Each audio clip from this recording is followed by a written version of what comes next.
And so the high touch points, is that so that obviously different industries are going to have different touch points, and different, whether if I'm in warehousing, for example, how often, should I be having my machinery cleaned, facility cleaned professionally, not just with the employees themselves? How often should somebody going in there, making sure it's disinfected, those types of things?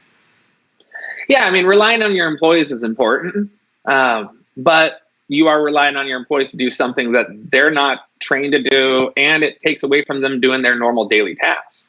Ideally, you want to make money doing what you do, and there's a lot of people struggling right now, and some idle time.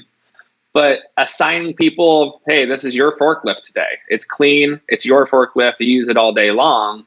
Helps that transmission rate. So it's anytime you cross paths with somebody, there's another transmission point.